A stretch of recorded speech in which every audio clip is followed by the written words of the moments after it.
2025 সালের হাই মাদ্রাসা এবং মাধ্যমিক পরীক্ষার্থীদের সুবিধার্থে তোমাদের পশ্চিমবঙ্গ হাই মাদ্রাসা শিক্ষা পর্ষদ থেকে যে বিনামূল্যে টেস্ট পেপারটি দিয়েছে, সেই টেস্ট পেপারের আজকে আমরা ইতিহাস 1 নম্বরের আজকে করব। আজকে চলো ইতিহাস 1 নম্বরের করি। তার আগে যে তোমরা অবশ্যই চ্যানেলটিতে নতুন হয়ে থাকলে তোমরা সাবস্ক্রাইব করো। সাবস্ক্রাইব করলে কি হয়, আমাদের ভিডিওটি বানাতে উৎসাহ পায়।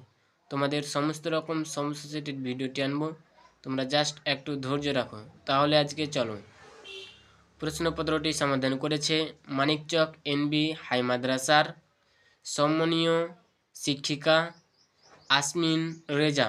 তো চলো আজকে মানিকচক হাই মাদ্রাসার একের সঠিক উত্তরটি নির্বাচন করো। এ হিকির বেঙ্গল গেজেট প্রকাশিত হয়েছিলেন 1780 খ্রিস্টাব্দে। বি আত্মজীবনীমূলক গ্রন্থি জীবনের ঝরাপাতা রচনা করেন সরলা দেবী চৌধুরী রানী। সি কলিকাতা বিশ্ববিদ্যালয় প্রতিষ্ঠিত হয় 1857 খ্রিস্টাব্দে। ডি কোল বিদ্রোহের নেতা ছিলেন সুই-মুন্ডা। ই ভারত সভা প্রতিষ্ঠিত হয়েছিলেন 1876 খ্রিস্টাব্দে। এফ আনন্দমাঠ রচনা করেন বঙ্কিমচন্দ্র চট্টোপাধ্যায়। জি আধুনিক ছাপাখানার জনক নামে পরিচিত গুটেনবার্গ। এইচ কাকে দেশবন্ধু বলা হয়? চিরঞ্জন দাসকে দেশবন্ধু বলা হয়। আবার আই বারদৌলি সত্যাগ্রহ হয়েছিলেন অপশন 4 গুজরাটে। যে স্বাধীনতার পূর্বে ভারতের প্রথম মহিলা শহীদ হলেন অপশন বি প্রীতিলতা ওয়াদ্দেদার।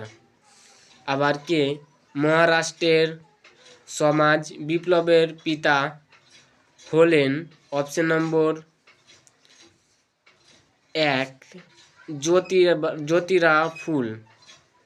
এল স্বাধীনতা ভারতের প্রথম উপরাষ্ট্রপতি ছিলেন অপশন 2 ডক্টর সর্বপল্লী রাধাকৃষ্ণ। আবার এম রাজ্য পুনর্গঠন আইন পাস হলেন 1956 খ্রিস্টাব্দে। বিভাগ খ।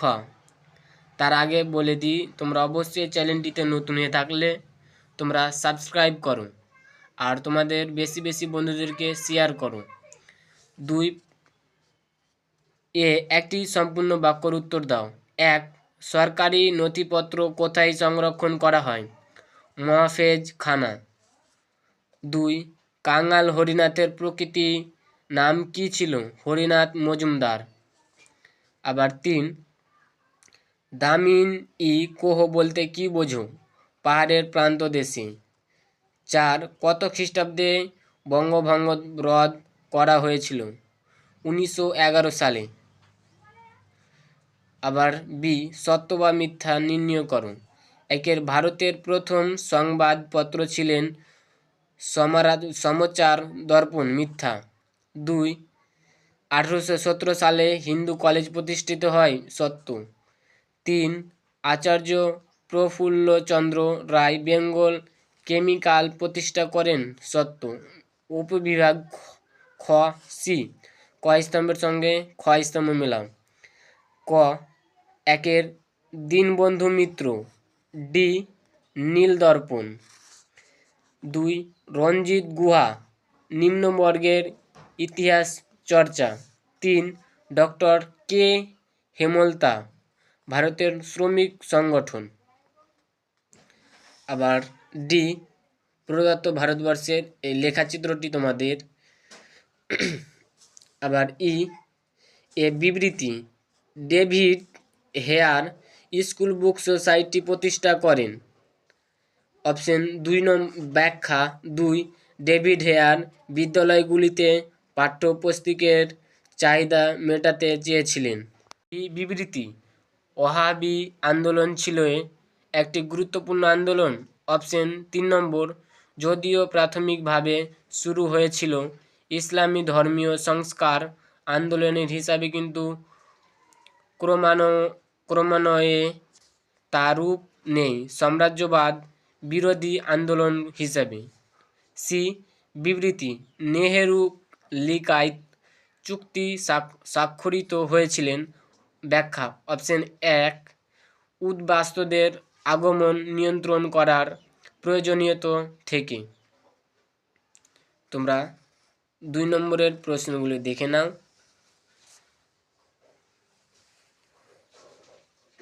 ইসলামের ইতিহাস, এখান থেকে তোমাদের 26 মার্ক। বিভাগ ক, 6-এর সঠিক উত্তরটি নির্বাচন করে যে কোনো 5টি লেখো। এ নতুন ইসলামী সাম্রাজ্য রক্ষাকারী বলা হয় হযরত আবু বকর রাদিয়াল্লাহু। বি বারউল এলম আখ্যা দেওয়া হয় অপশন 2 হযরত আলীকে রাদিয়াল্লাহু। আবার সি উমাইয়া বংশে প্রতিষ্ঠিত হয় 661 খ্রিস্টাব্দে। আবার ডি বাগদাদ নগরী অবস্থিত অপশন 3 নম্বর টাইগ্রিস নদীর তীরে। ই ইউরোপীয় দেশে স্পেন মুসলমানদের অধিকার এসেছিল 756 খ্রিস্টাব্দে। বিভাগ খ, এখান থেকে তোমাদের 5টি, এর একটি সম্পূর্ণ বাক্যর উত্তর দাও। 1 খোলাফায়ে রাশিদিনের সময়কাল কত বছরের স্থায়ী হয়েছিল? 30 বছরের। 2 হিজরি সন কার আমলে চালু হয়েছিল? হযরত উমর রাদিয়াল্লাহু। 3 উমাইয়া যুগের গ্রিয়েল আর্কিটেক্ট বলা হয় আব্দুল মালিককে। 4 আরবরা প্রথম কার নেতৃত্বে সিন্ধু দেশ জয় করেন? মোহাম্মদ বিন কাসিম 712। আবার বি ক স্তম্ভের সঙ্গে খ স্তম্ভ মিলাও। 1 কোরআন সংকলন বর্তমান হযরত উসমান গনি রাদিয়াল্লাহু। 2 আকসা মসজিদ আব্দুল মালিক ইবনে মারওয়ান। সি সত্য অথবা মিথ্যা নির্ণয় করো। 1 দ্বিতীয় খলিফা উমর ফারুক আদমশুমারি চালু করেন? সত্য। 2 স্পেন উমাইয়া শাসনকালে রাজধানী ছিল মাদ্রিদ? মিথ্যা। আমাদের 2 নম্বর আর 4 নম্বরে দেখে নাও। তাও বন্ধুরা, আজকে আমরা সেট 1-এর যে 1 নম্বরের গুলি করলাম, ইতিহাস ও ইসলামের ইতিহাস। তোমাদের ভিডিওটি দেখে যদি ভালো লাগলে অবশ্যই লাইক, তোমাদের বন্ধুদেরকে দেখার সুযোগ করে দাও।